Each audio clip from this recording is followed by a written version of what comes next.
So just as an introduction again, my name is William Moose. I'm a transportation planner with Boston Transportation Department, and I'll be managing this project for the city. I'm joined as well by several folks from Kittleson and Associates, who are our consultants who will be helping us with this project with both design work and engagement at every stage of the project. And Kittleson is really a national leader in designing streets for people who use all modes of transportation, and we're very, very excited to have them on board working with us on this project and think they're going to help us deliver a really great beneficial project for this neighborhood. So before we get started, just wanted to touch on a few points. This meeting will be recorded to be posted on the project's webpage. We're going to have time for questions and comments following the presentation. We'll leave a good bit of time for that. But do feel free to post questions and comments in the questions box at any point in the presentation. You can see that sort of called out here in the sidebar. We've also prepared some handouts with visuals that are available for download. All these visuals are going to be in the presentation, but you may want to have them to reference later or look at things in some more detail up close.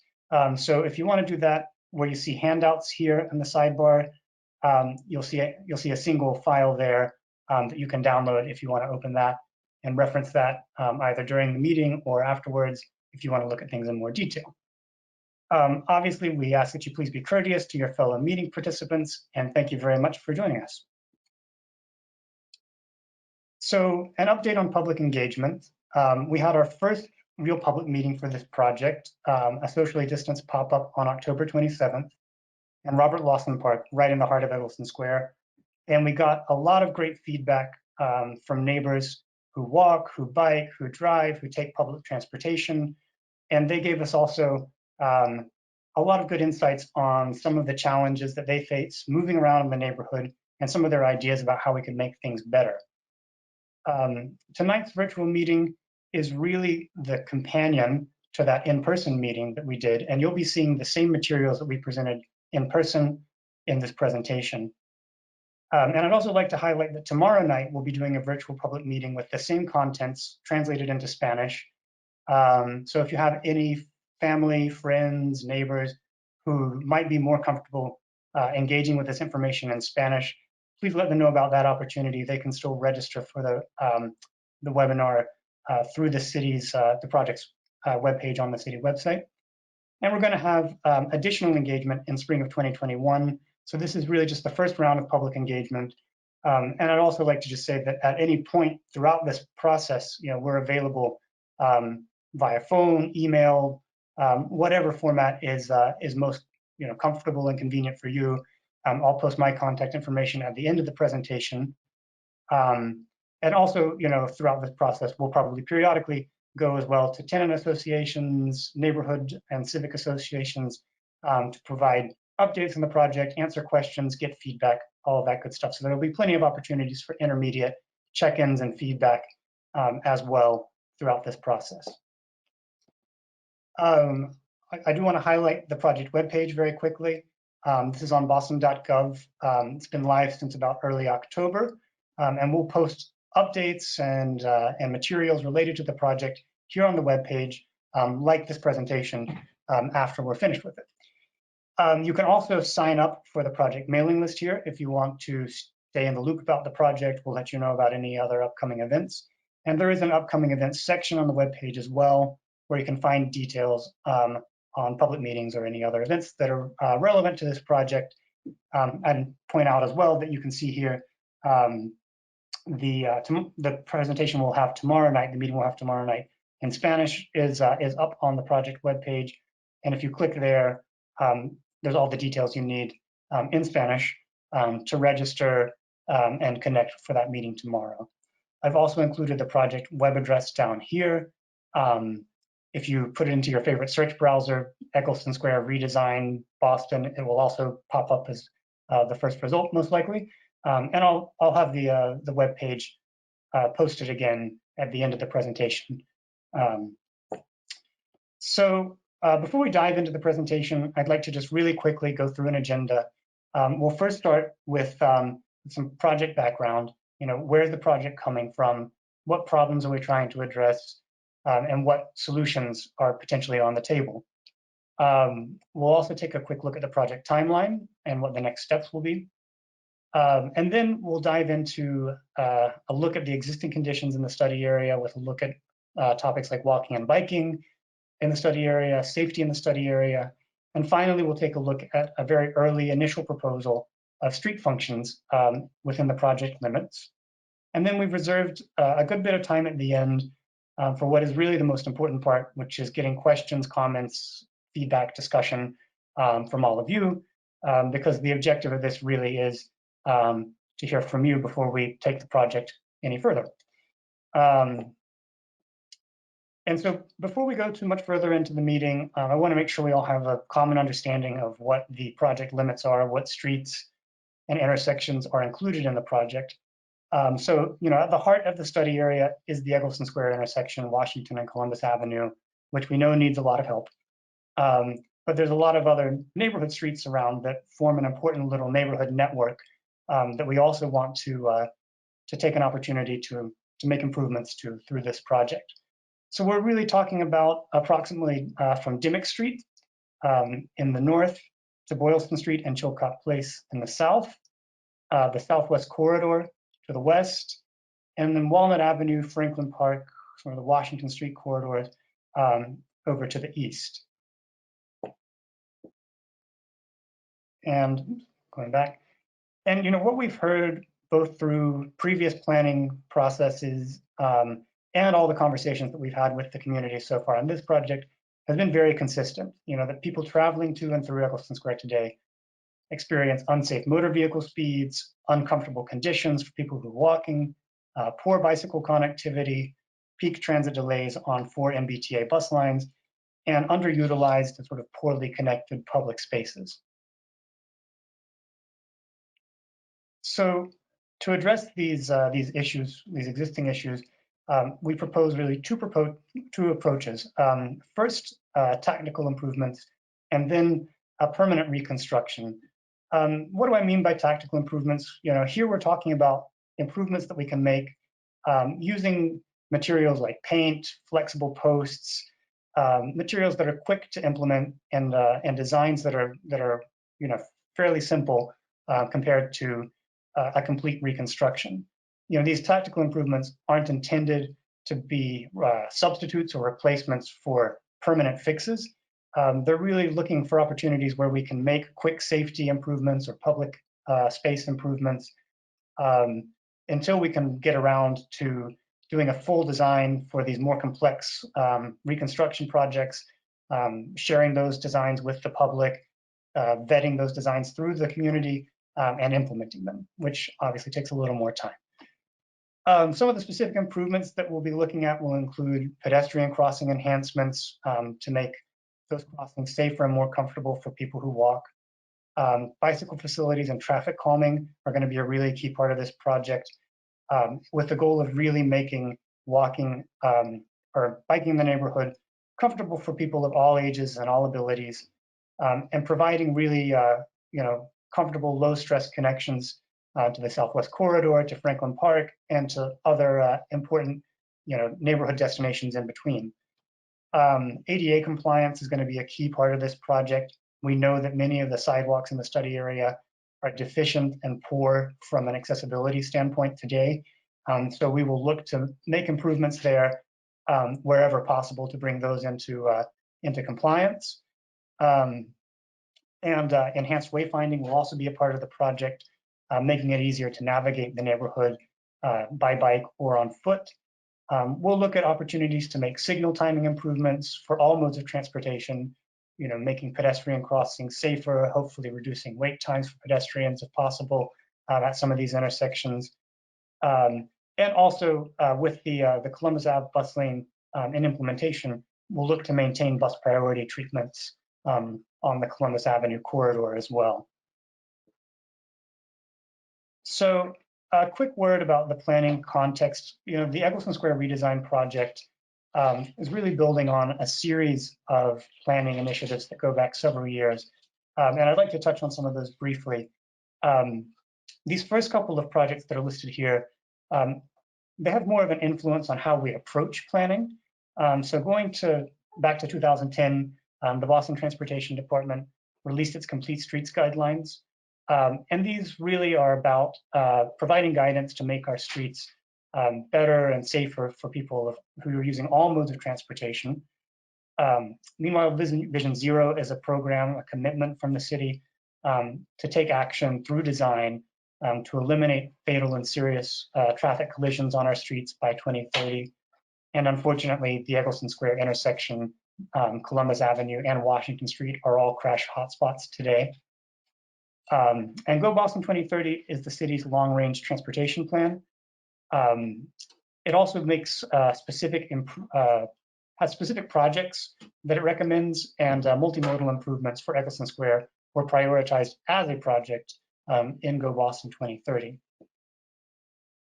One more note on Go Boston 2030, it also articulates a number of ambitious mode share goals.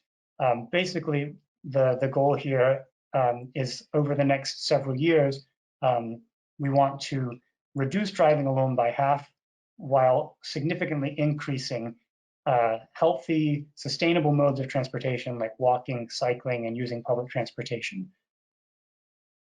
So, everything that we're doing in terms of transportation projects, every project we sort of look through the lens of, how can we accommodate all modes of transportation, design for safety, and also encourage mode shift to these other more sustainable modes of transportation. So looking at local transportation planning sort of precedents, if we go back to 2017, the Boston Planning and Development Agency led the Plan JP Rocks plan.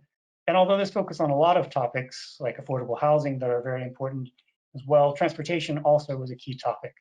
And building on that process, my department, the Boston Transportation Department, launched the JP Rocks Transportation Action Plan process.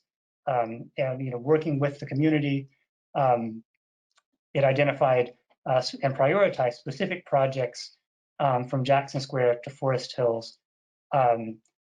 This plan is in many ways the key project that the Egleston Square project is based upon. And finally, one of the core high priority projects that emerged from the JP Rocks Transportation Action Plan were the Columbus Avenue bus lanes. And so this project includes bus and pedestrian improvements from Jackson Square and Walnut Avenue, and it's currently under construction by the MBTA. And in the process of taking that project from an idea into full design and implementation, there were a series of public meetings and a lot of conversations with the community about that project that also influenced this current project, the Egleston Square Redesign, particularly highlighting the importance of prioritizing good, safe bicycle connections through the neighborhood.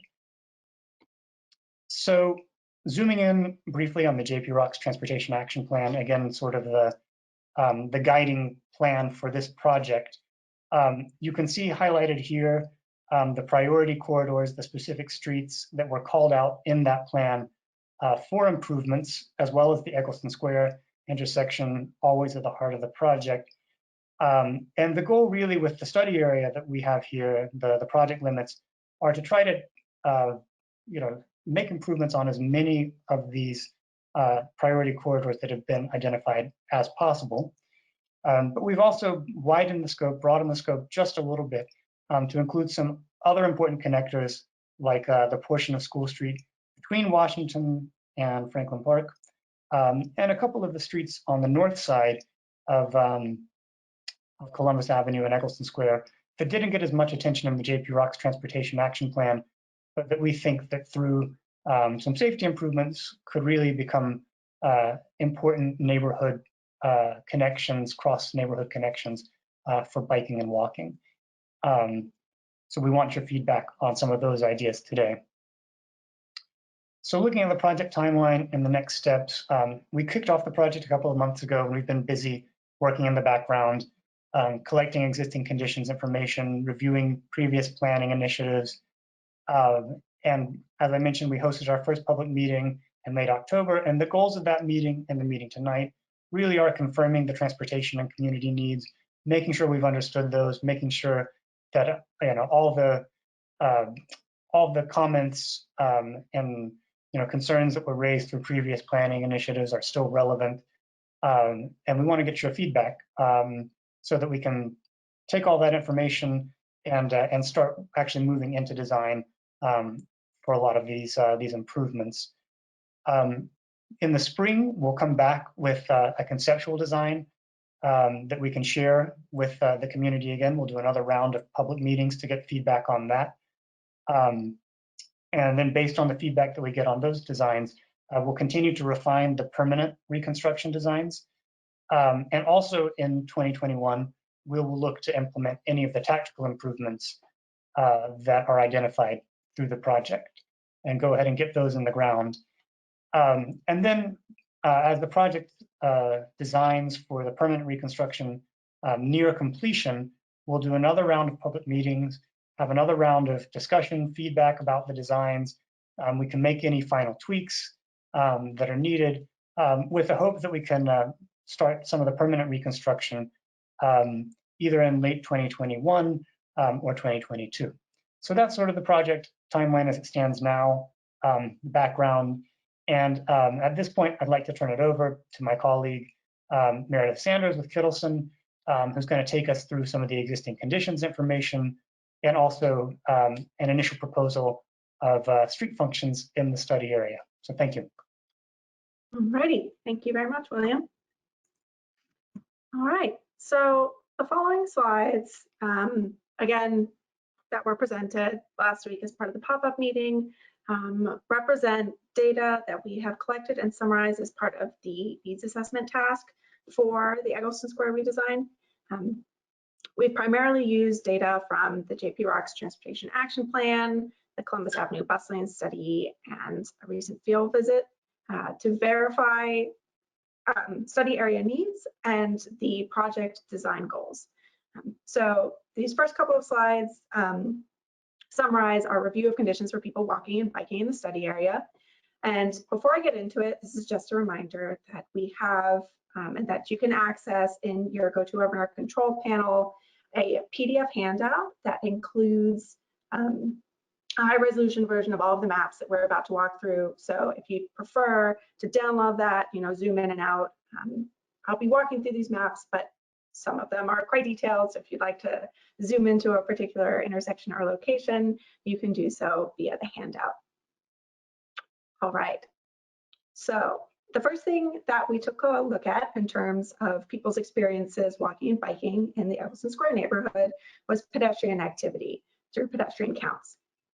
So this map shows the location of signalized intersections throughout the study area and the available pedestrian count data that we have gathered so far.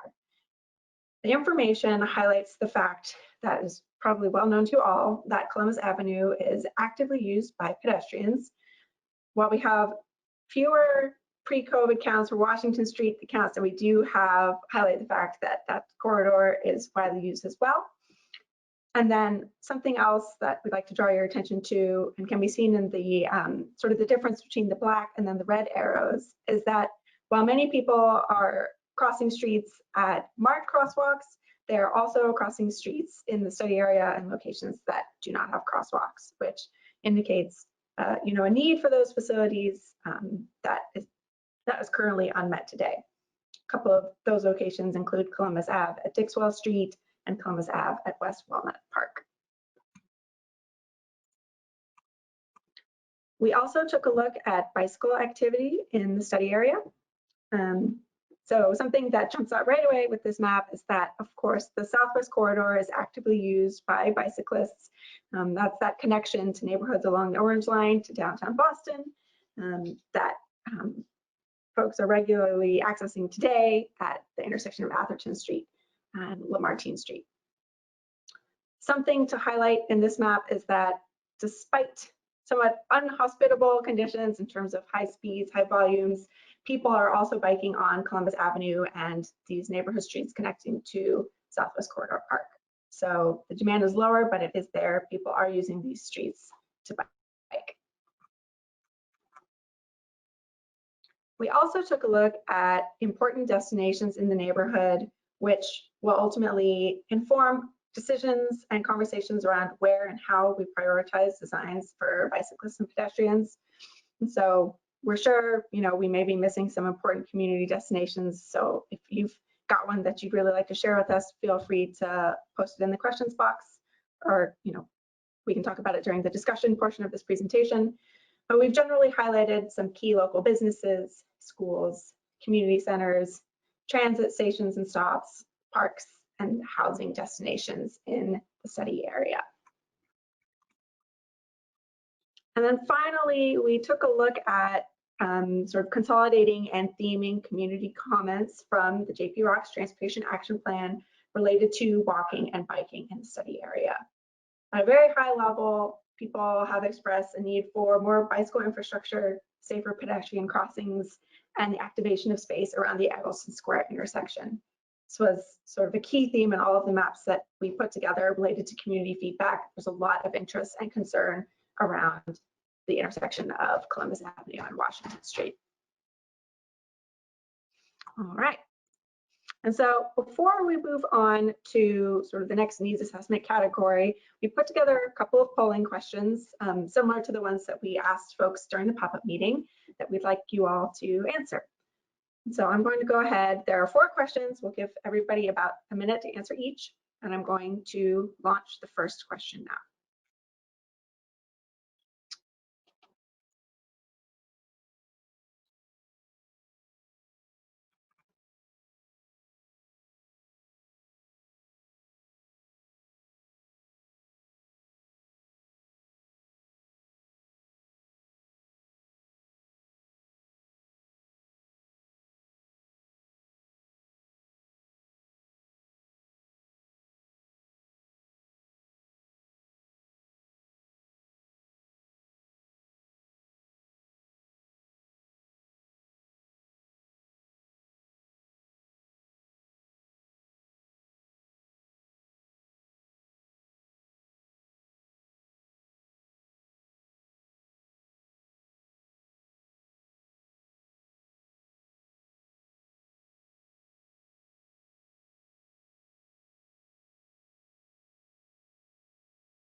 All right. So just to share the results of the poll, so you all can take a look. Looks like the majority of folks walk or bike in the Egleston Square neighborhood to access work or school, but that's followed pretty closely by recreation, exercise, errands or shopping, and access in transit. So, it's exciting to see that, folks are walking and biking for multiple reasons, and that those destinations are close at hand and accessible by those modes. All right, pulling up the next question, which is what are the most challenging situations you encounter when you are walking or biking in the study area?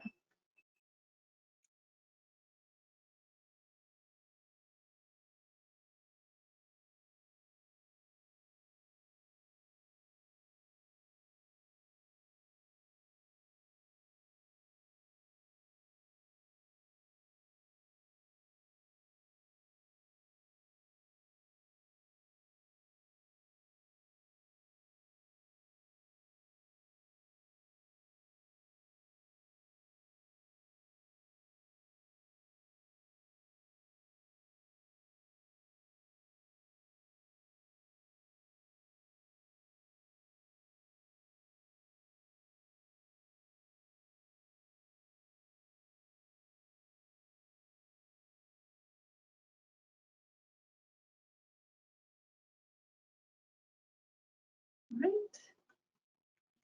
wrapping up the poll, sharing. So again, I guess the results indicate multiple challenges when walking or biking in the study area, with the two top components being biking in traffic and then not enough time to cross the street as a bicyclist or a pedestrian. And third question, which is another way of getting at sort of key community destinations is sort of which streets are the ones that you are regularly walking or biking on in the study area.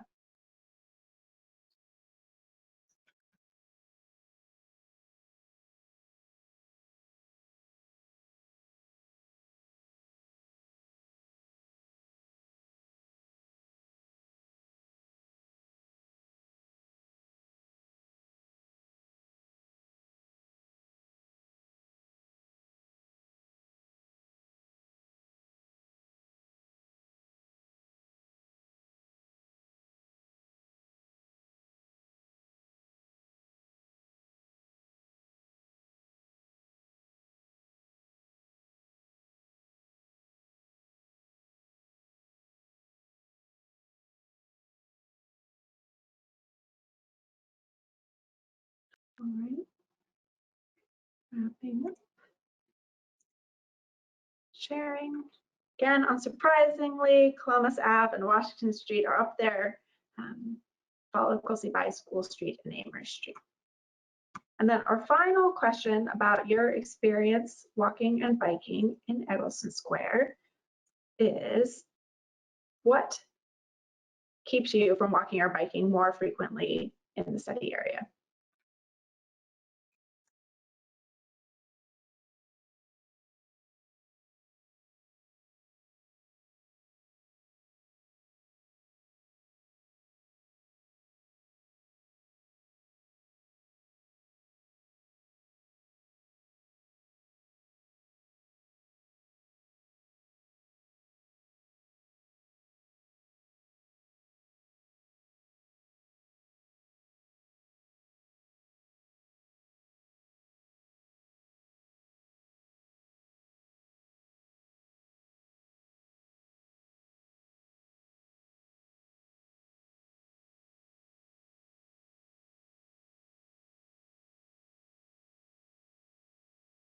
All right.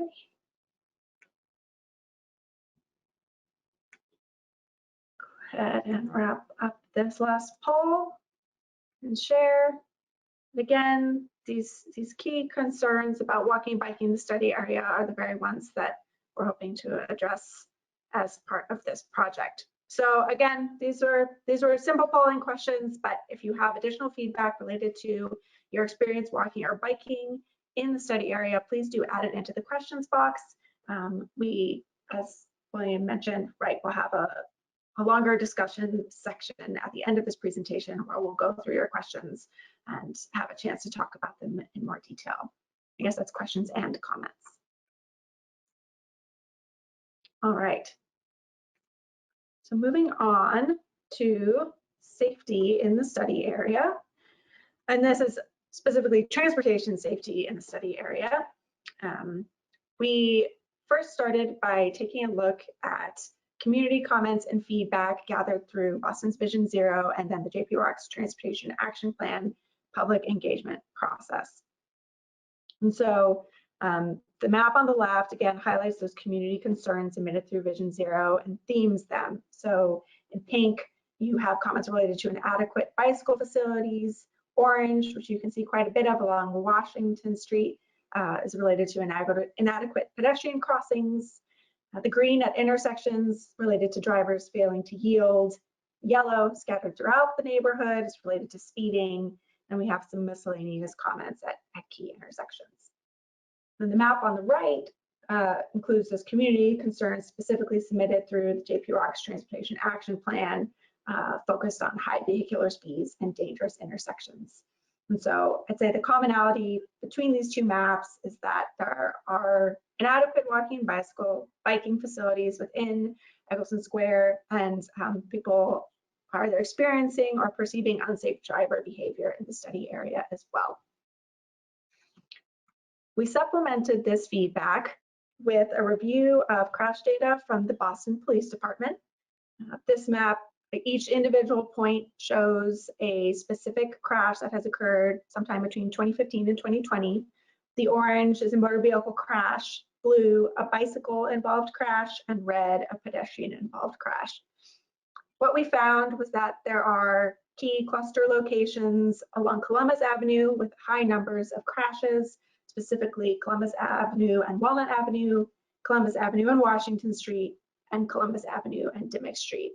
But you can see crashes are occurring along the length of both Washington Street and Columbus Avenue, which is of course reflected in the cities, highlighting these corridors as hotspots. Something else that we thought was interesting was that even though there are quite low volumes of crashes along local streets, you do see bicycle and pedestrian involved activity, or bicycle and pedestrian involved crashes, which indicates existing bicycle and pedestrian activity along streets like School Street, Atherton Street, and Boylston Street.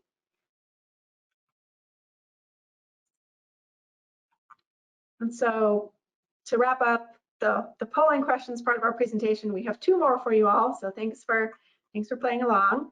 The first asks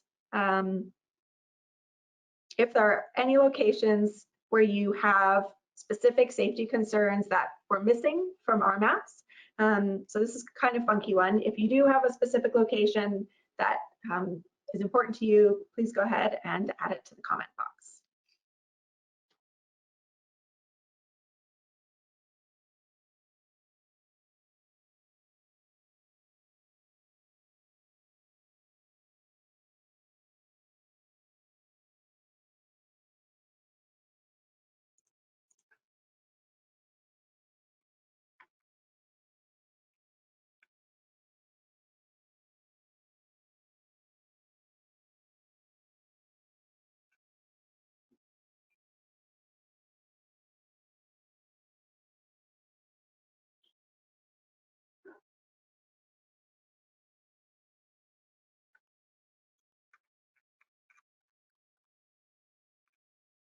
All right, thank you. And our final question, which is multiple choice, asks what your top priorities are related to transportation safety in the study area.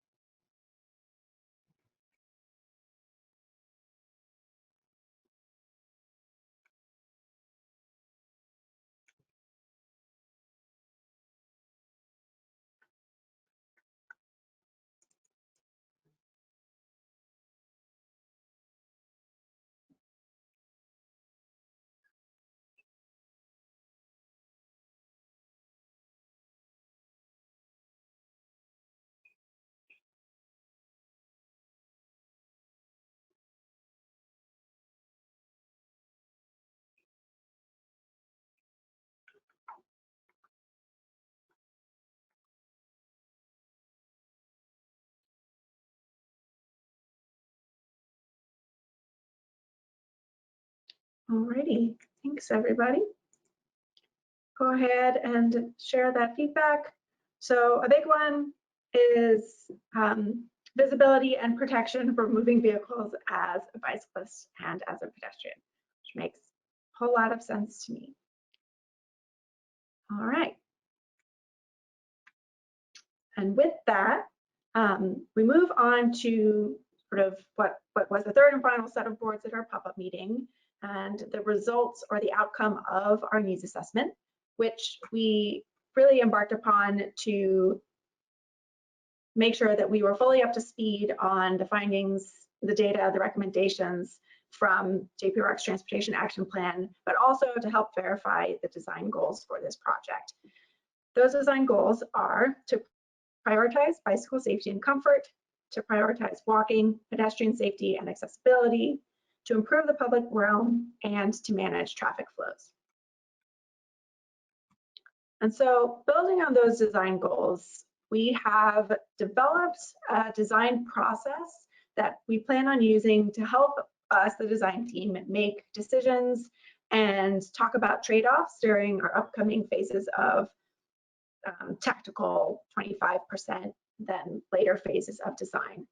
And so that design process basically notes that designs in the study area will first and foremost focus on solutions that increase safety and access for people walking in the study area. Secondly, to identify solutions that increase safety and access for people biking or taking transit. And then finally to confirm safety and access for all remaining modes. And so as a way of sort of illustrating this proposed design process, we developed 2 maps. This is the first one, that is a proposed multimodal street function map. And what it does is it aims to show how we will make trade-offs and decisions in early design. Again, this is closely informed by the JP Rocks Transportation Action Plan community process and the Columbus Avenue bus lanes community process. You'll find a lot of similarities between the map that William shared earlier in the presentation that was adapted from the JP Rocks Transportation Action Plan and this map. I want to emphasize that this map does not actually reflect any specific changes or designs for any of these streets. We haven't developed those yet. It more, again, lays out how we would sort of prioritize or balance the needs of different modes on different streets as we do develop those designs. And again, one of the big focuses of today's conversation is to gather your feedback on this conceptual map, sort of to make sure that it's headed in the right direction. So again, this map is showing in sort of the gold or the yellow in the background that all streets will, again, similar to our design process, focus on providing safe and accessible function for pedestrians. The darker orange line emphasizes that Washington Street and Columbus Street have been identified as being most appropriate for enhancing safety and accessibility for transit. And then finally, we've identified a series of local connectors that we think may be most appropriate for enhancing safety and accessibility for bicyclists. So again, no specific plans have been made. This is a way for us to make decisions, and we'd like your feedback on sort of the different multimodal street functions that we've identified for streets in the neighborhood. So the multimodal street function in any neighborhood on any street is also influenced by the primary motor vehicle function of the street. And so this map goes hand in hand with the previous map and outlines again our planned conceptual approach to managing traffic flows and speeds in the study area. And so again, this is not set in stone. This map is not a way of sort of restricting what types of traffic belong on what types of streets, but it is another layer that we'll consider when we're making decisions, and again, talking about trade-offs when we're developing designs for this project. And so basically what it's showing is that in the magenta or brighter pink, Columbus Avenue and Washington Street have been identified as streets that are most appropriate for vehicles that are traveling through the Egleston Square neighborhood and visiting businesses and institutions. And then all other streets in the study area, which is that darker purple, have been identified as being more appropriate for local access to people's homes and to schools.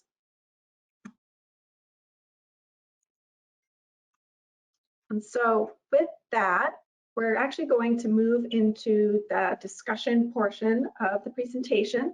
We're going to start with a conversation about these 2 maps in particular, and then once we've chatted about these 2 maps, we'll move back towards addressing the questions that you all have been providing throughout this presentation.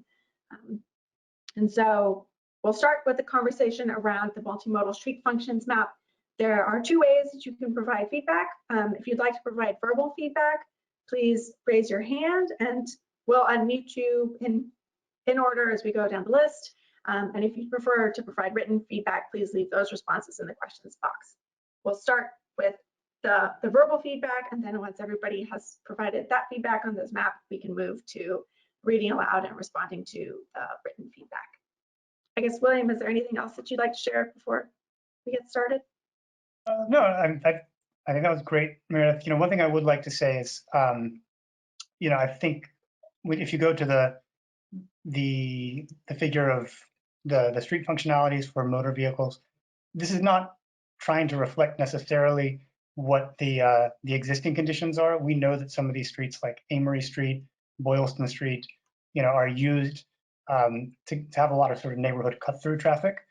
This is more of an aspirational sort of vision of how we think the neighborhood network should look, right? We really want to keep most of the through traffic on the main arteries, of Washington and Columbus Avenue, and then make design tweaks that really reinforce these other streets as being more appropriate for accessing homes and schools and creating better conditions for walking and biking. Right. That's not to say that that we're, as Meredith said, going to be preventing vehicle access of any kind on on particular streets. That's not really part of the proposal at this point. But if traffic on Amory Street, for instance, continues if that continues to be a significant cut-through street, we want to at least make sure that the designs are there so that that traffic is moving at a safe, slow speed and not posing safety conditions, safety challenges to other users. So yeah, I think that was it. I think also we had a few questions just really quickly about how many people are attending and if you can see the attendees. We can see it. I believe you should be able to as well on your control panel. There's an attendees tab. We have 22 people connected currently. Yeah, I think you can also see the names of those who are connected. If you can't, let us know. Yeah, I think now we'll shut up and we'd like to hear more from you guys. All right. I'm gonna go ahead and unmute, just going in alphabetical order. I'm going to unmute Guy.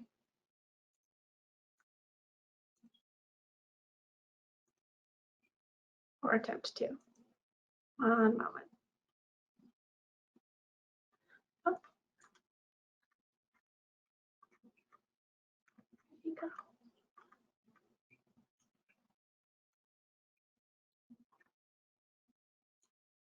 All right. It looks like, Guy, you are also self-muted. So if you would still like to chat, you will have to unmute yourself as well.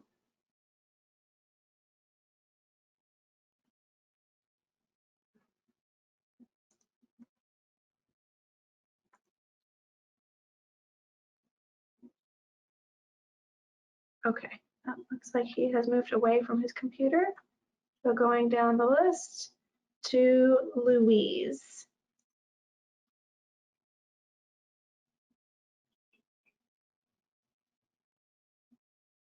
Again, up there you go. Yeah, okay. You want everyone to ask a question, or? I didn't have any specific questions. I can think of one though. Oh no, it's all right. Actually, I do have one. What is your capability for doing these things in multiple languages? I mean, you're doing a multilingual neighborhood, and you're only doing it in English. Yes. So I don't expect you to answer, but that's a comment. It's true. No, thank you for that comment, Louise. And I'll just, sorry, there's a little bit of an echo. No, I'll just say, I don't know if you saw earlier, but we are actually hosting this exact same meeting tomorrow in Spanish with the same materials. The presentation is translated. I'll be presenting it in Spanish. My wife is Colombian. I lived in some Spanish-speaking countries for several years and worked there. So, I've been involved in some other projects in the neighborhood, and we know there's a really important and significant Spanish-speaking community here. A lot of the small business owners, so all the materials that we presented as well in the pop-up were translated into Spanish as well on the boards that we had in person, and all of the materials promoting the meetings, flyers, emails, everything that we sent out. We really try very hard to have everything well translated and available. We understand that also that certain communities are harder to reach virtually. So we are, working to think of other ways, but beyond, just virtual meetings. We want to continue to do these pop-ups outdoors, that are safe. Right now with the COVID trends, I think it'll be a little while before we can, and going into the winter, it'll be a little while before we can do something like that again in person. But yeah, we are very focused on basically allowing for, equality of participation in any of the languages in the neighborhood. English and Spanish being the ones that we've really focused on in the past. If you're aware of other language needs that we need to address in this neighborhood, we can also contract translation services. But so far, sort of in my experience in this neighborhood, most of the community that I've engaged with that's non-English speaking have been Spanish speakers. So that's that.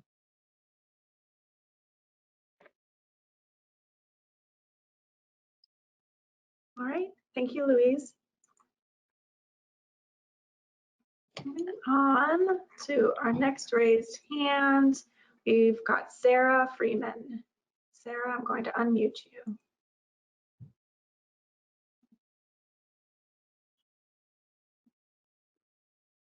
Hi, everyone. Do you hear me? Yes. Okay, a couple questions. I confess I did not download the documents and I'm not seeing the detail that I would like to, but looking at the map that's on the screen, shared screen now, Southwest Corridor to Franklin Park is a strong desire line, I would think. Recreation and even commuting, I think people like to go through a green route if they can. What I don't know here is street names and where the entry into Franklin Park is, but since I think this is a big picture first discussion, if you could think in terms of wayfinding and making those routes obvious and maybe even show cross sections, like how wide are they, where is their parking, things like that. And also the YMCA and businesses, speaking for biking again, even if Columbus doesn't get a bike lane, if you want people to bike to the businesses, it would be good to offer more parking for bikes. So that's all for now. Thank you. Thank you, Sarah. That's really excellent feedback. And, I think we'll definitely take a much deeper dive looking at exactly the sort of things you're talking about, cross sections, where's their parking, where do we see opportunities? That will definitely be looked at. I think it's a great point about, also sort of highlighting what these different corridors connect to, which, is very, like, a really fair point. And I think as we're looking at this project, that bike parking is definitely on our radar as well. We know there are some racks in the neighborhood, but it's fairly limited, truth be told, and some of them are damaged, and so that's definitely something we'll take a look at and look at adding bike parking to serve businesses along the Washington and Columbus corridors too. Alrighty, thank you, Sarah. And so moving back up to the top, and again, going down alphabetical order, next we have Jacob. Great. Can you hear me? Yes, we can hear you. Yes. Awesome. Mike, thanks so much for the presentation and for making this process so accessible, presenting in different ways. My comment actually jumps right off from Sarah's, which is that in thinking about the Southwest Corridor to Franklin Park connection, one-way streets are a big issue around that. And that's obvious. I assume you're headed in that direction, but there are some things like school streets, a one way towards the park. Mm-hmm. And so if you want to get back from the park down to the Southwest Corridor, there's actually not a way to do it. Going on a residential street in the right direction when without crossing Columbus, and then there's not really a way to get back across Columbus safely. So thinking about how to do that and whether there's against traffic bike lanes that could be created on School Street, or other ways to do that, so that to account for the one-way street patterns, I think will be important. Another example of that is on the part of Atherton Street that connects to the Southwest Corridor on Lamartine, which is one way towards the Southwest Corridor, but that's the main sort of cut through into the neighborhood. So people often go against traffic on their bikes, just on the street or on the sidewalk, which isn't all that safe. And so overlaying this issue of one-way street directions and how to accommodate bikes in that environment, I think will be important. Thanks. Thank you, Jacob. That's really insightful feedback as well. And we're very also keenly aware of like the challenges that the one-way street network creates for connectivity. So I think some of the things you've just listed are, in our early thinking and early conversations with the neighborhood. You're not the first person to bring that up in the pop-up. That also came up as well, School Street specifically. The challenge of getting from Franklin Park, westbound towards the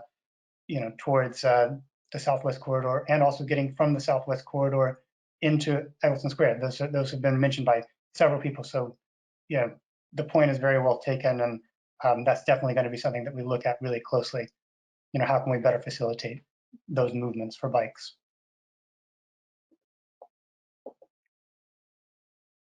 Okay, thank you, Jacob. Now, moving on, Leslie has her hand raised. Unmute you now. Hi, can you hear me? Yes, we can. Okay, thank you. So my question has to do with being a bicycle commuter from the Egleston Square neighborhood to the Nubian Square area. Unfortunately, I'm rapidly aging out of the bike commuting cohort, but I still try, and it's really challenging, particularly as we get older, to try to navigate the crowded streets with the buses and the cars and no bike lanes. So I found it interesting. My interpretation of what you're saying here is that you're not going to prioritize Washington Street or Columbus as bike commuting corridors. Now, I can understand a little bit about Columbus because, it kind of converges with the Southwest Corridor towards Jackson Square. Although if you're coming in from Dorchester or Mattapan or anywhere on the Blue Hill Avenue side of things, it's like you can't get there from here. And that's been a problem in our neighborhoods in Boston for the 35 years I've lived here. These street patterns tend to divide neighborhoods sometimes as much as you think they're connecting them. So what I'd like to be able to do is ride from my home in Jamaica Plain to Nubian Square and back. And the quickest, easiest way to do that is on Washington Street, except that it's a terribly unsafe place to ride a bicycle.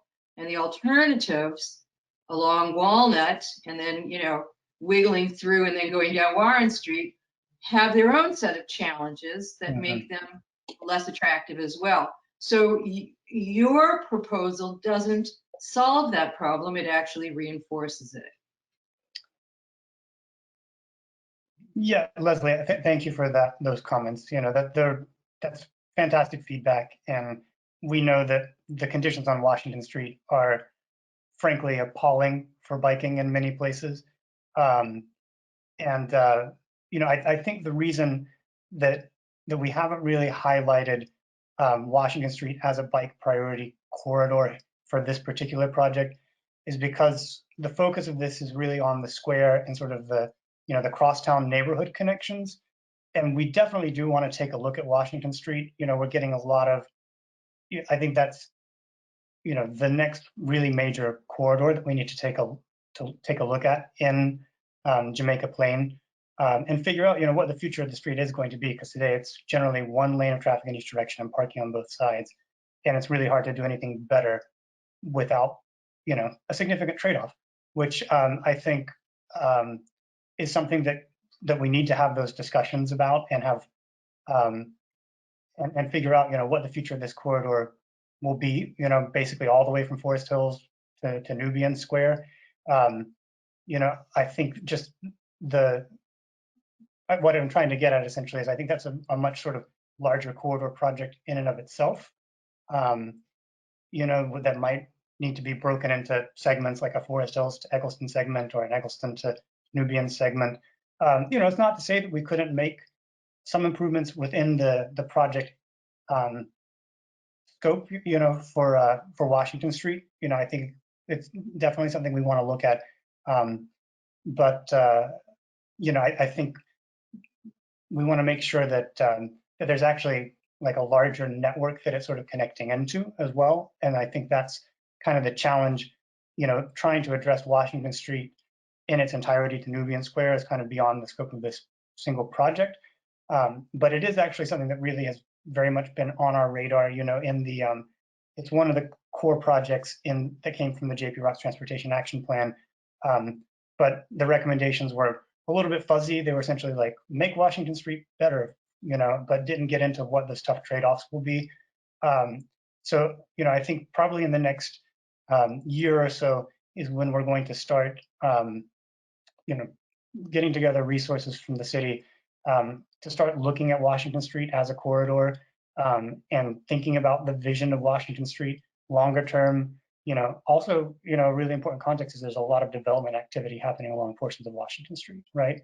And, you know, we want to make sure that we're planning for a future that lets, you know, that's providing for good active transportation accommodations too. So, you know, I know that's probably a somewhat unsatisfying answer in some ways, but that's sort of the full context. Does that make sense?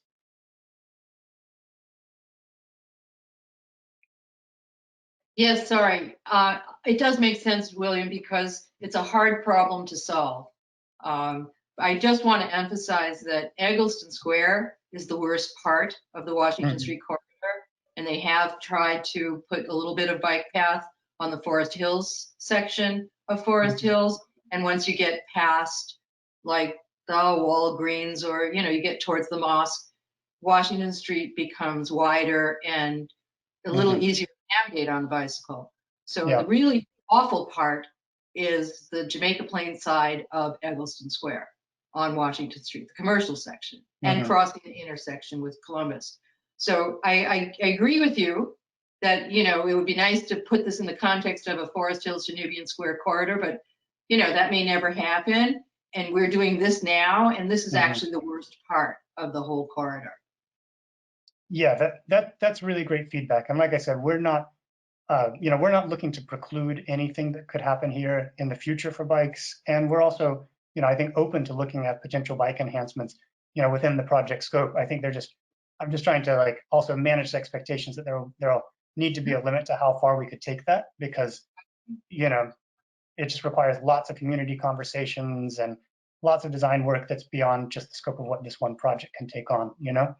But building connections across the neighborhoods rather than, you know, all this facilitating the micro neighborhood is just lovely. But Boston's problem has always been barriers across neighborhoods. And Egleston Square, which is supposed to be one of these hybrid, you know, liminal neighborhoods that traverses neighborhoods, is actually not set up well for it. And we now have the chance to do something about that. I'm trying to get at a bigger structural issue of race, class, and neighborhood parochialism in Boston that we can do something about with transportation planning, imagine. Yeah, I think those are fantastic that's fantastic feedback. And I completely agree that streets like Columbus and Washington Street are really dividing lines rather than, you know, connections across neighborhoods in many ways.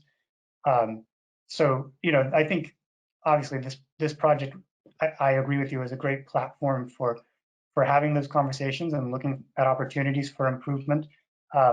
You know, I will say that there's more motion on looking at Washington Street as a corridor kind of between Egleston Square and Forest Hills than right now between the Egleston Square and Nubian Square. I haven't really heard a lot of conversation about that, but I think with all the development that's occurring along Washington Street, it's prompting a lot of thought about what the future of the corridor is going to be. And, you know, we are, like I said, looking this year, the BPDA and BTD to start doing next year actually, so in 2021, starting to think about what the vision of the corridor can be, and I think you're articulating something really important, which is that connection all the way up to Nubian Square, which frankly probably needs to be a part of that conversation from the outset, right? As we're thinking about the portion south of Egleston. So, all really great feedback, and I hope we have an opportunity to keep talking about it and, thinking about what the solutions, improvements in this portion of this part of the world could look like.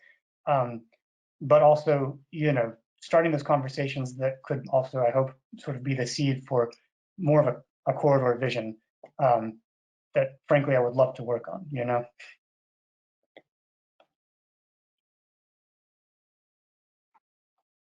All righty. Thank you very much, Leslie. Appreciate it. And appreciate the follow-up comment in the questions box. All right. Moving on to Sarah Kilroy. Sarah, I'm going to unmute you now.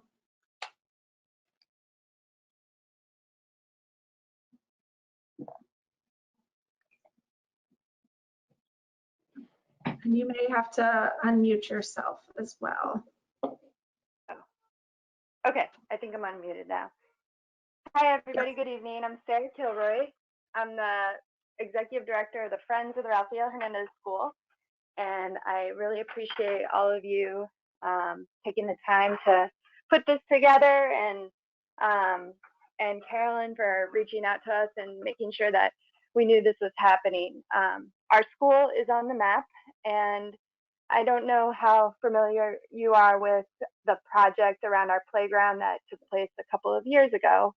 It was a participatory action research project that our 8th and 7th graders took for about 2 years. They planned and they worked with a couple of the educators at our school, and we went and did research and explored playgrounds, and we came up with the plan of the beautiful playground that you see now.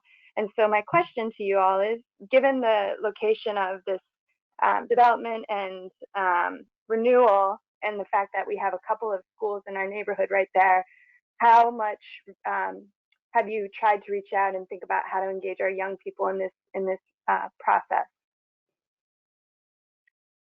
Yeah, that's a fantastic question, Sarah.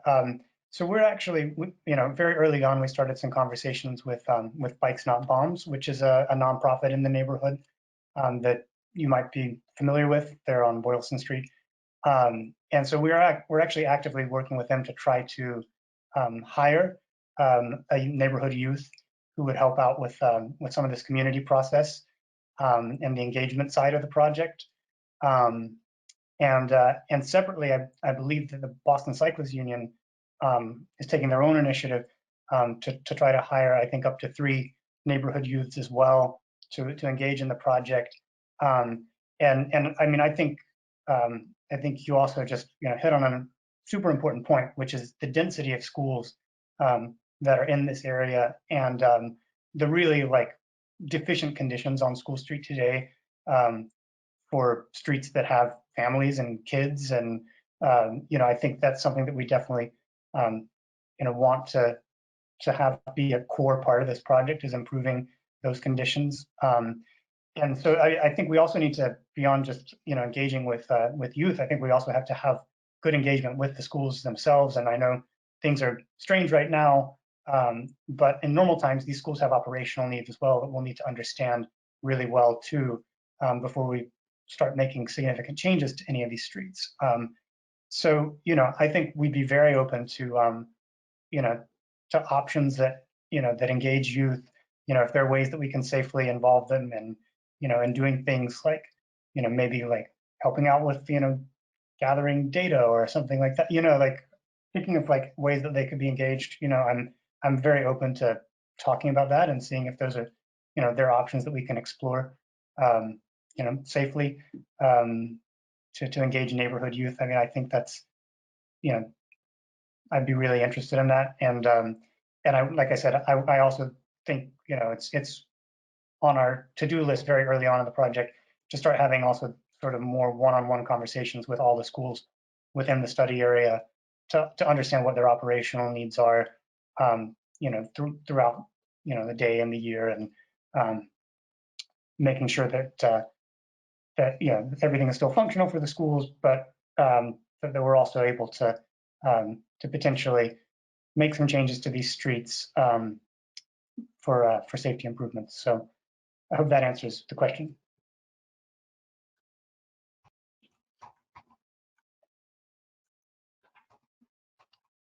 And perfect, thanks, William.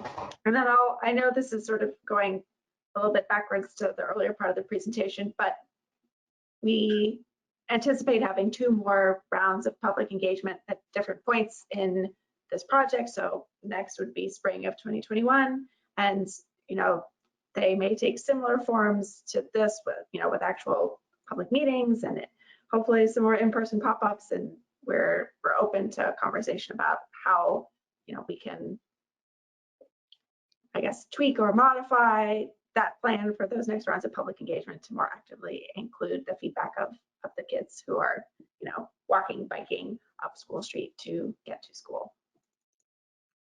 And with that, looks like Eliza has her hand up, so I'm going to go ahead and unmute her. Hi, can you hear me? Yes, yes.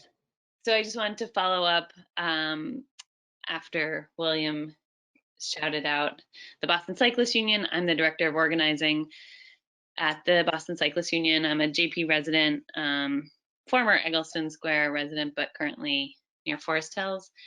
And Sarah, I would love to connect, and with anyone else who has connections to the schools. Like William mentioned, we are hiring 3 young people from the neighborhood. Sarah, I don't know if my brother Ben Prod was a 5th grade teacher at the Hernandez for 12 or 13 years. And so he's connected me to a bunch of Hernandez graduates and some recent students as well to work with them. I would love to connect with more students and figure out a way to connect with all the schools in the neighborhood and really be hearing the youth voice. And I know the city would as well, and we're working closely with the city to do that as well. If there's projects that teachers would want to do on the topic with their students, or working with us to reach out to the neighborhood. So I just want to say I really appreciate that comment and put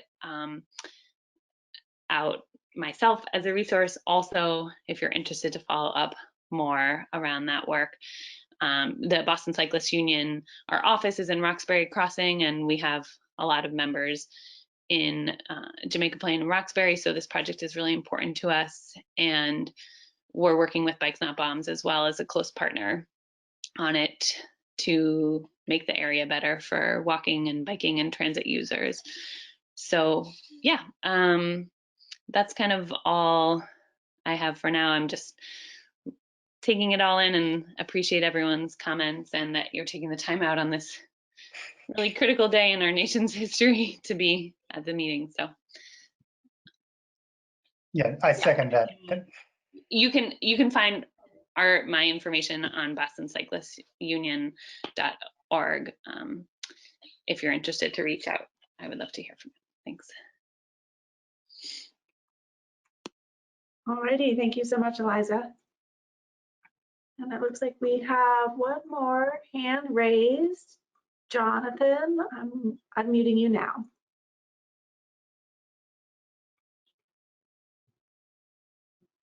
Thank you. I had a quick question about if y'all were looking at opportunities to increase any public space that's currently in the roadway. So, one example might be around, on Walnut Park, there's a unique park in the kind of an island in the street, on a one-way street that has 2-way around the island.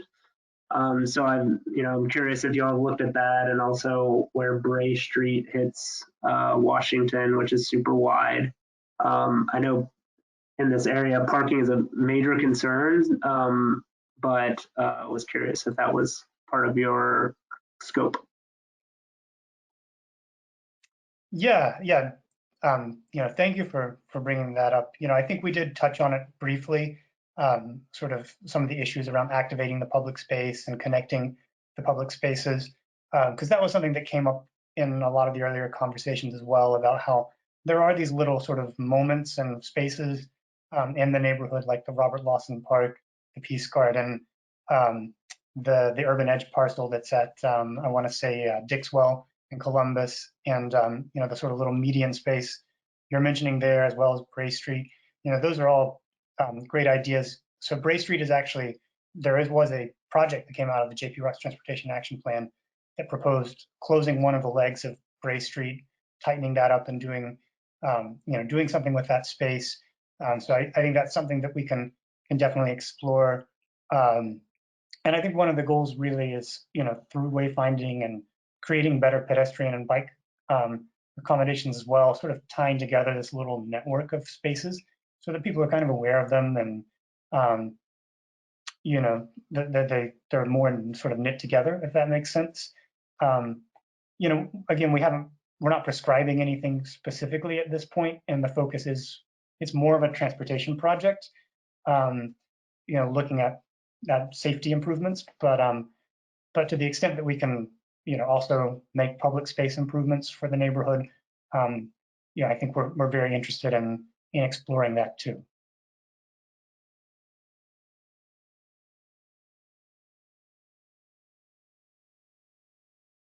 So thank you. Yeah, thank you, Jonathan.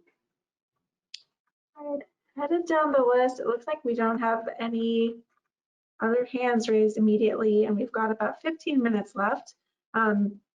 So perhaps now we can turn our attention to any of the written questions that we haven't addressed yet. My colleague Megan is going to unmute and read any that we've missed out to us. But before she does that, I'll go ahead and note, just to respond to, I think, Eliza's question, we'll have sort of an Excel report of all of the questions that we've received following this meeting that we'll export and then actually summarize into like a more succinct email or PDF document that we can share with you all following the meeting. So it will be shared via email, and then we'll also likely post it to the project website to go along with the recording of tonight's presentation. So the questions, that maybe not with every exact sentence, but the questions will be themed, summarized, responded to, and then shared digitally following this meeting. Great, can you guys hear me? Yes. Yes. Hi, Megan. Great. So yeah, we've gotten a lot of great comments in this question chat. And I think one thing that we haven't addressed yet is looking at the population groups in the neighborhood that might be most affected by these unsafe pedestrian conditions and bicycle facilities. So someone was asking, who these people might be, and perhaps if we know what percentage of the population in the study area might have disabilities that require better access to these pedestrian facilities. Yeah, that's a fantastic question, and honestly, it's something that we need to do more work on in our existing conditions review. Digging a little bit deeper. I mean, demographic information is something that we should be able to find, and I'm fairly familiar with the neighborhood, having worked on it in other projects, so I know sort of specific locations, like the senior housing that's on Amory Street, and sort of the connection between that housing and the square via Atherton Street, which is not always great, and it's narrow and has obstructions in the sidewalk, and so some of those issues we're aware of, but I think you're exactly right that there's a not coincidental overlap between who the vulnerable road users are and what the populations in many cases that call this neighborhood home, right? And so I think having a better understanding of that is really important, and to the extent that we can find more data and more information about that, I think it's definitely something that we should dig into a little bit deeper and see what we can find on that. So thank you for that comment. It's really great feedback.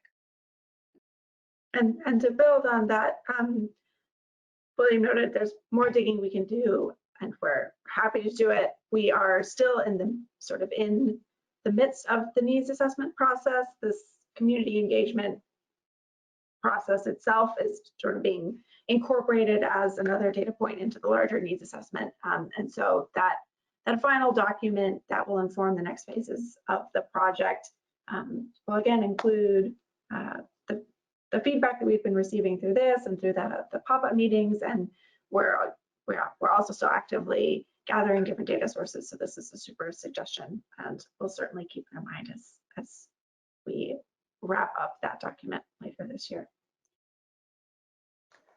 Another question that just came in was asking if we're looking at retail parking and then pickup and delivery parking as well. Mm-hmm.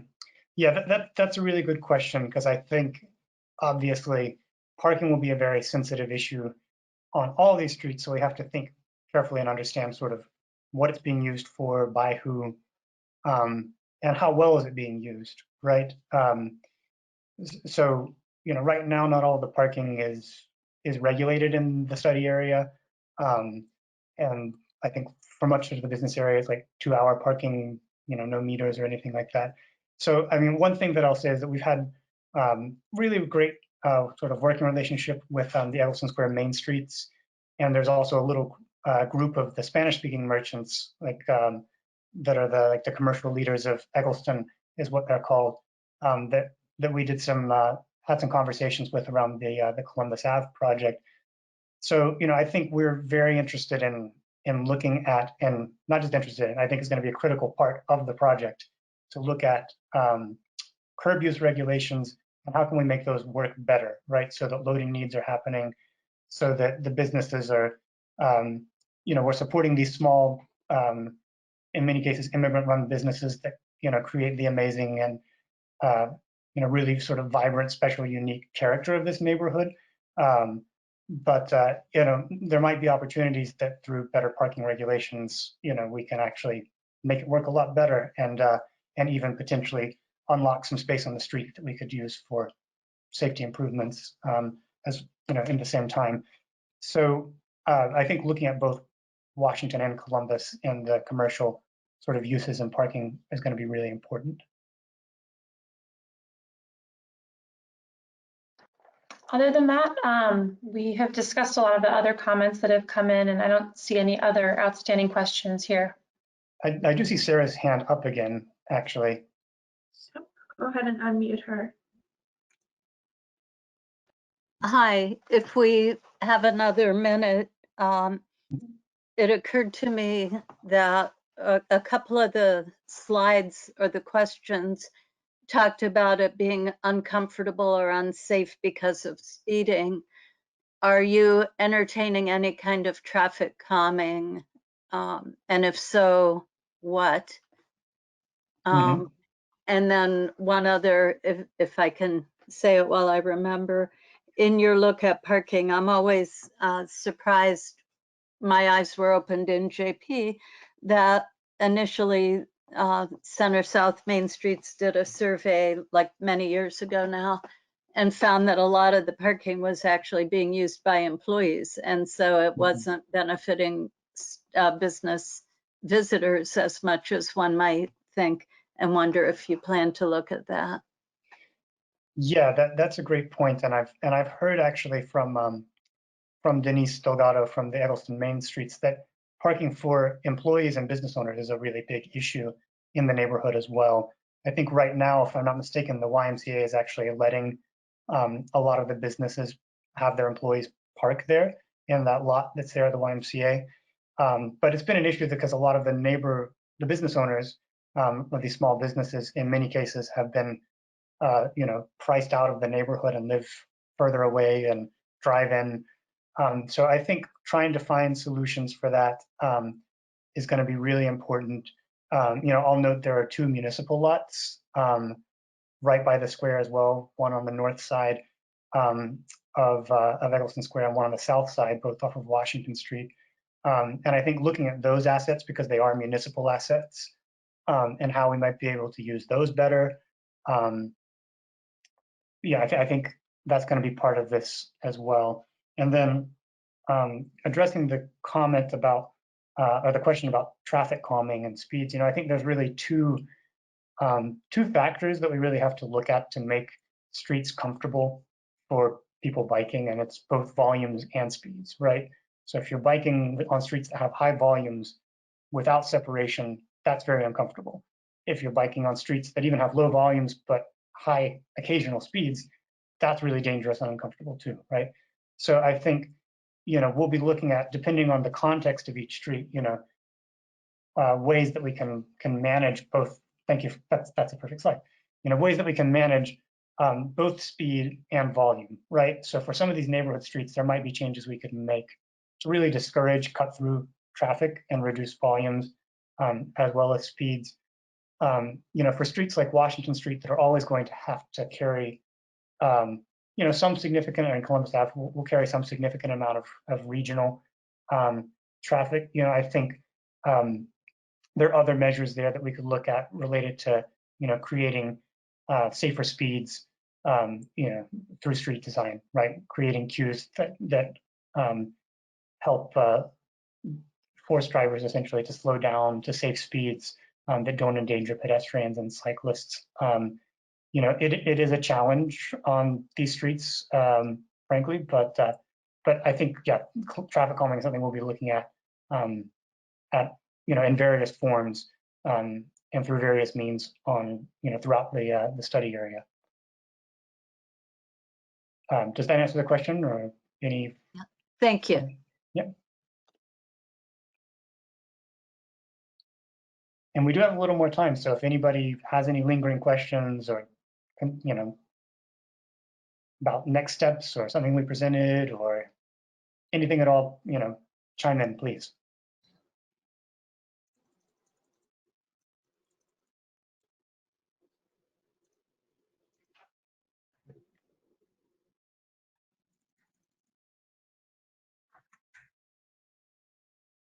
Okay, oh, yes, and thank you for showing this last slide again. I'll just highlight on this slide. Once again, there's the project webpage. I know it's a lot, boston.gov, departments, transportation, Egleston Square Redesign. If you go to the boston.gov webpage and you go to the transportation page, there's also a section that has all of the projects that are, sort of actively in planning in the city that the transportation department's working on. So it's listed there as well. And as I mentioned earlier, if you just, use your preferred search browser, Google, Yahoo, whatever, and put in Egleston Square Redesign, I believe it's the first page that should come up. And again, there's my contact information, my email. So feel free to reach out to me if you have, feedback about, the meeting, about the content of the meeting, question that occurs to you later. We're always happy to hear that and, get testimonials from people who live in the neighborhood and use the neighborhood. That's really helpful for us in understanding where we need to focus our attention, and also in kind of, creating like a compelling case for the broader sort of community about, why we need these projects. So please, feel free to reach out. I encourage you to reach out. And sign up for the project's mailing list as well, if you haven't already. I think after this meeting, hopefully we'll start to grow that list and be able to use that as a resource for sharing updates on the project as it moves along. And in case you don't want to, type out this long hyperlink, we'll be sending a follow-up email to everybody who attended the presentation. You should receive it tomorrow, just thanking you all for attending, including a link to the project webpage and a link to register for our mailing list.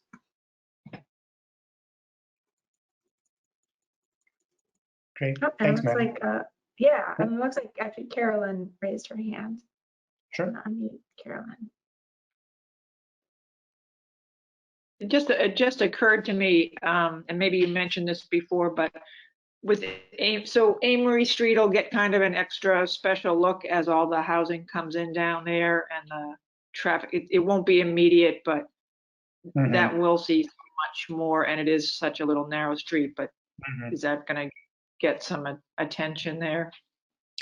Yeah, I think that's a great point. You know, I think a lot of the development is happening closer to the sort of the Jackson Square universe, right? But obviously it's all connected and really important. And I think if measures aren't taken proactively, right, there's obviously the danger that its use as a cut-through street becomes even more sort of formalized and creates more issues, right? And we know that that's a real concern. So I think looking at Amory Street is going to be, really important part of this project as well, because it also sort of, connects. It's one of the streets that's not Washington Street that sort of connects together a lot of the other neighborhood streets north to south, right? So I think for multiple reasons, it's a street that we really need to take a close look at and find ways that are acceptable to the community to make that better.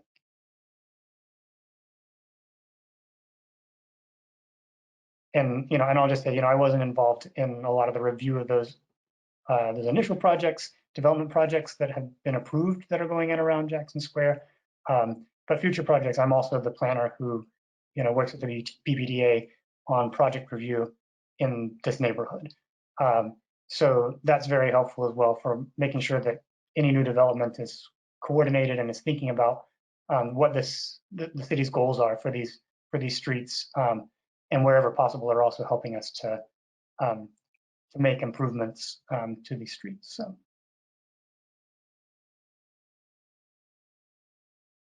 So thanks for that question.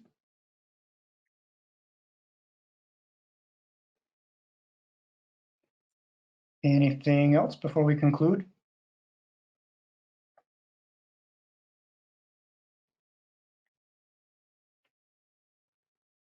All right, going once, going twice. Cool. Well, hearing no further questions, again, we really appreciate you taking time out of your schedules. We know there's a lot going on in the world right now, and the fact that you made some time to talk about this project and changes in this neighborhood. It's very much appreciated by us, and a lot of great feedback. And we hope you'll be engaged in the project sort of throughout its lifespan, and will continue to help to give us really good, insightful feedback that's going to help make this a better project. So I want to say thank you again, and Meredith, unless you have anything else, I think we can close the meeting. All righty. Thanks all very much. Have a good evening. Thanks so much. Take care.